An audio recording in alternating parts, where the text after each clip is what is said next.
नमस्कार। आज की इस वीडियो में हम देखेंगे कि डिटरमिनेंट के इस टाइप के क्वेश्चन को हम कैसे सॉल्व कर सकते हैं। तो हमें क्वेश्चन गिवन है, if the one of the root of the equation, हमें एक इक्वेशन दे रखी है पर डिटरमिनेंट के फॉर्म में दे रखी है, जिसका एक रूट कितना है x बराबर 2। देन हमको फाइंड करना है ऑल अदर 5 रूट्स। चलिए, तो इस टाइप के क्वेश्चन में जब भी हमको ऐसा पूछा जाए कि सम ऑफ रूट्स कितने होंगे या प्रोडक्ट ऑफ रूट्स कितने होंगे, तो सबसे पहले हमें क्या फाइंड आउट करनी पड़ेगी, इसकी इक्वेशन।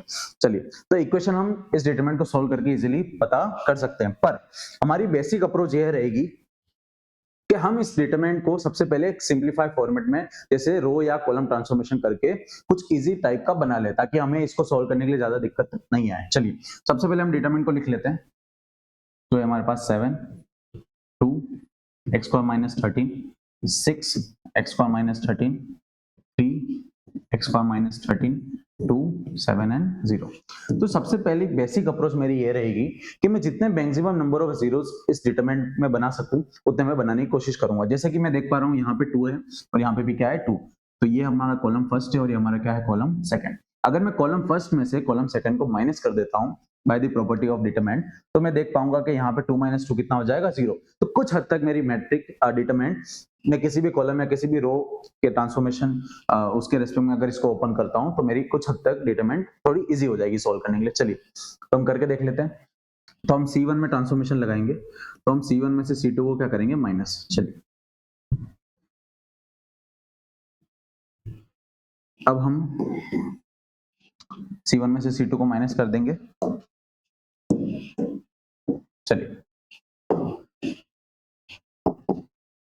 तो ये हो जाएगा हमारे पास 7 minus x square minus 13 6 x square minus 13, then ये हो जाएगा 2 माइनस 2, ये हो जाएगा x square minus 13, then minus 7 x square minus 13 3 2 and 7 और इक्वल्स टू हमारे पास क्या चल रहा है, 0। चलिए, तो हम देख पा रहे हैं कि ये माइनस अंदर मल्टीप्लाई हो जाएगा, तो ये हो जाएगा हमारे पास 7 minus x square minus minus हो जाएगा हमारे पास प्लस 2 माइनस 2 हो जाएगा 0 एक्स स्क्वायर माइनस 13 और माइनस 7 हो जाएगा हमारे पास माइनस का 20 6 x square minus 13 3 x square minus 13 2 and 7 और इक्वल्स टू में क्या चल रहा है हमारे पास, 0। तो यहाँ पे भी 7 प्लस 13 हमारे पास हो जाएगा प्लस का 20, तो डायरेक्ट हम यहीं लिख लेते हैं, तो ये हो जाएगा 20 माइनस एक्स स्क्वायर। अब हम देख पा रहे हैं कि इस कॉलम फर्स्ट में ये एलिमेंट और ये एलिमेंट कुछ हद तक सेम दिख रहे हैं, क्योंकि अगर मैं इस वाले एलिमेंट से माइनस कॉमन ले लेता हूं, तो मेरे पास ये वाली चीज बराबर सेम आ जाएगी। तो मैं क्या कर रहा हूं, इस फर्स्ट रो में से माइनस को क्या ले रहा हूँ, कॉमन। तो बाहर आ जाएगा माइनस, अंदर बच जाएगा हमारे पास X square minus 20 0 X square minus 20, ये हो जाएगा माइनस का 6 और ये हो जाएगा अपने पास माइनस का एक्स स्क्वायर प्लस का 13 और ये हो जाएगा एक्स स्क्वायर माइनस 13 3 2 एंड 7 और इक्वल्स टू में हमारे पास है 0। अब हम देख पा रहे हैं कि कॉलम फर्स्ट में से एक्स स्क्वायर माइनस 20 कॉमन हम निकाल सकते हैं। चलिए, तो यहाँ पे हम इसको और सॉल्व करते हैं, तो ये आ जाएगा माइनस एक्स स्क्वायर माइनस 20 बाहर कॉमन आ गया, तो हमारे पास बच जाएगा 101 minus 6 x square minus 13 3 minus x square plus 13 2 and 7 equals to 0। तो कुछ हद तक हमने डिटरमिनेंट को एक इजी फॉर्मेट में लिख लिया है, क्योंकि ये एलिमेंट तो हमारा 0 हो गया। तो अगर मैं कॉलम फर्स्ट के रेस्पेक्ट में इसको ओपन कर दूं, तो इस वाले एलिमेंट से जो भी मल्टीप्लाई हो रहा है वो पार्ट क्या हो जाएगा, 0। चलिए, तो अब इसको सॉल्व कर लेते हैं, तो ये आ जाएगा माइनस का एक्स स्क्वायर माइनस का 20, अगर अंदर मल्टीप्लाई कर देंगे तो प्लस का 20 हो जाएगा। देन अब कॉलम फर्स्ट के रेस्पेक्ट में इसको ओपन कर लेते हैं, तो सबसे पहले 1 लिया, इन दोनों का हो जाएगा क्रॉस मल्टीप्लाई होते हो जाएगा 7x स्क्वायर माइनस 13 इंटू 7। चलिए, देन माइनस 3 इंटू 2 हो जाएगा 6, देन ये और पोजीशन पे तो आ जाएगा माइनस का 0, अंदर वाले एलिमेंट इससे मल्टीप्लाई होकर वैसे 0 हो जाएंगे। देन प्लस 1 इसको करेंगे, तो इसका क्रॉस मल्टीप्लाई माइनस 6 इंटू 2 हो जाएगा हमारे पास माइनस का 12, देन माइनस इन दोनों का क्रॉस मल्टीप्लाई, तो ये हो जाएगा x square minus 13 minus x square plus 13 और बाहर चल रहा है अपने पास माइनस। चलिए, और इक्वल टू में हमारे पास चल रहा है 0। अब इसको फर्दर हम सॉल्व करना चाहेंगे, तो चलिए, बाहर चल रहा है अपने पास माइनस एक्स स्क्वायर प्लस 20, 1 का मल्टीप्लाई करेंगे तो पूरी सेम इक्वेशन रहेगी। सबसे पहले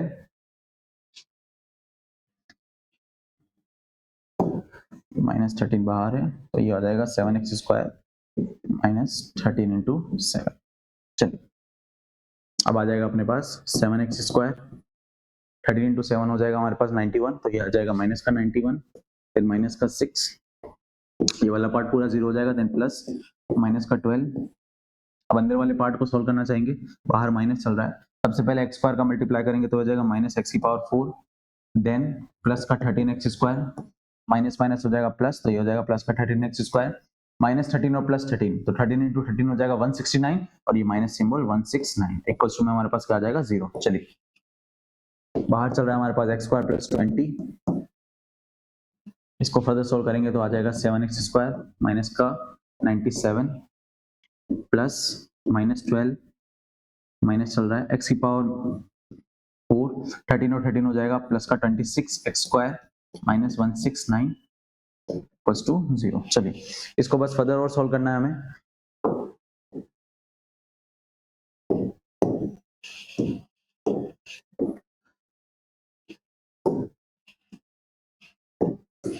तो ये चल रहा है हमारे पास, बाहर चल रहा है हमारे पास माइनस एक्स स्क्वायर प्लस 20। चलिए तो minus x square plus 20, 7x square minus 97, then plus अंदर मल्टीप्लाई कर देते तो माइनस 12, अंदर जैसे माइनस का मल्टीप्लाई होगा तो प्लस का x की पावर 4 माइनस का 26x square plus 169 equals to में हमारे पास क्या आ जाएगा 0। तो ये माइनस का x square plus 20, 7x square minus 97 minus 12 plus x की power 4 minus 26x square plus 169 equals to में 0। चलिए बस हमें तो फर्दर सॉल्व करना है इसको। तो हम देख पा रहे हैं माइनस एक्स स्क्वायर प्लस 20 बाहर है, ये 7x स्क्वायर का और कोई टर्म है जैसे माइनस 26 है, तो सारे x स्क्वायर वाले टर्म एक साथ ले लेते तो ये हो जाएगा 7x square minus 26x square, x की पावर 4 सिंगल है, minus 97 minus 12 plus 169 equals to में क्या चल रहा है हमारे पास 0। चलिए तो 7x स्क्वायर माइनस 26 हो जाएगा हमारे पास माइनस का 19 माइनस का 19x स्क्वायर प्लस x की पावर 4 माइनस 97 और माइनस 12 हो जाएगा हमारे पास माइनस का 109 और ये प्लस का 169 इक्वल्स टू में क्या चल रहा है 0। तो minus x square plus 20 minus 19x square plus x की पावर 4 माइनस का 109 प्लस का 169, तो ये हो जाएगा प्लस का 60। बस अब हमारा पूरा डिटरमिनेंट इजीएस्ट फॉर्म में आ गया है, बस इसको हमको फर्दर और सॉल्व करना है। तो सबसे पहले एक्स स्क्वायर का मल्टीप्लाई करते हैं, तो ये माइनस माइनस हो जाएगा प्लस, तो ये आ जाएगा प्लस का 19 एक्स की पावर 4, देन माइनस एक्स की power 6, then minus 60 x square, then again minus का 19 इंटू 2 हो जाएगा हमारे पास 38, तो ये आ जाएगा 380 एक्स स्क्वायर प्लस 20 एक्स की power 4 then plus 1200 equals to में 0। चलिए अब एक्स की पावर 4 वाले टर्म एक साथ कर लेते हैं, ये 20 और ये प्लस 19, ये हो जाएगा अपने पास 39 एक्स की पावर 4 माइनस एक्स की पावर 6 सिंगल है, देन एक्स स्क्वायर और ये, तो ये आ जाएगा माइनस का 440 x square then plus 1200 equals to 0। अब इस पूरी इक्वेशन से माइनस अगर कॉमन ले लूं और इसको रीअरेंज कर दूं तो ये आ जाएगा एक्स की पावर 6, देन सेकंड ऑर्डर अपने पास हो जाएगा माइनस 39 एक्स की पावर 4, देन एक्स स्क्वायर वाला 440 x square plus minus 1200 equals to 0। तो हमारे पास ये इक्वेशन आ चुकी है। तो ये पॉलिनोमियल है जिसकी हाईएस्ट पावर अपने पास कितनी है 6, मतलब इसके टोटल रूट्स कितने होंगे इस इक्वेशन के 6, जिसमें से एक रूट हमें पता है x बराबर 2, बस हमें सम ऑफ 5 अदर रूट्स लिखना है। तो एक जनरल इक्वेशन लिखता हूं इस पॉलिनोमियल की मैं, तो इसकी जनरल इक्वेशन होगी x की पावर 6 प्लस b x की पावर 5 प्लस c x की power 4 plus d x cube plus e x square plus fx plus g बराबर 0। जब भी इस टाइप का पॉलिनोमियल हो तो इसके हमें क्या निकालना है सम ऑफ रूट्स, तो सम ऑफ रूट्स का फॉर्मूला होता है माइनस b बाय a। अब हम देख पा रहे हैं कि यहाँ पे हाईएस्ट ऑर्डर तो 6 है पर सेकंड ऑर्डर इसका 5 नहीं है, इसके बाद हमारा डायरेक्ट ऑर्डर है अपने पास 4, मतलब x5 का कोई कोफिशिएंट ही नहीं है, तो सम ऑफ रूट्स किसके बराबर आ जाएंगे 0 बाई a, तो ये हो जाएगा हमारे पास 0। तो सम ऑफ रूट्स किसके बराबर है 0। चलिए लेट सारे सम ऑफ रूट्स हम मान लेते हैं x1 x2 x3 x4 x5 और x6, ये 6 इसके रूट्स है इस इक्वेशन गिवन के बराबर। तो हमें सम ऑफ रूट्स निकालना है, मतलब x1 plus x2 plus x3 plus x4 plus x5 plus x6 बराबर 0। इसमें से एक रूट हमें गिवन है 2, तो मान लेते कोई भी रूट, x1 को ही मान लेते +2 plus x2 plus x3 plus x4 plus x5 plus x6 बराबर 0। तो बस हमें इन सम ऑफ रूट्स निकालना है, तो x square plus x cube plus x4 plus x5 plus x6 बराबर आ जाएगा -2।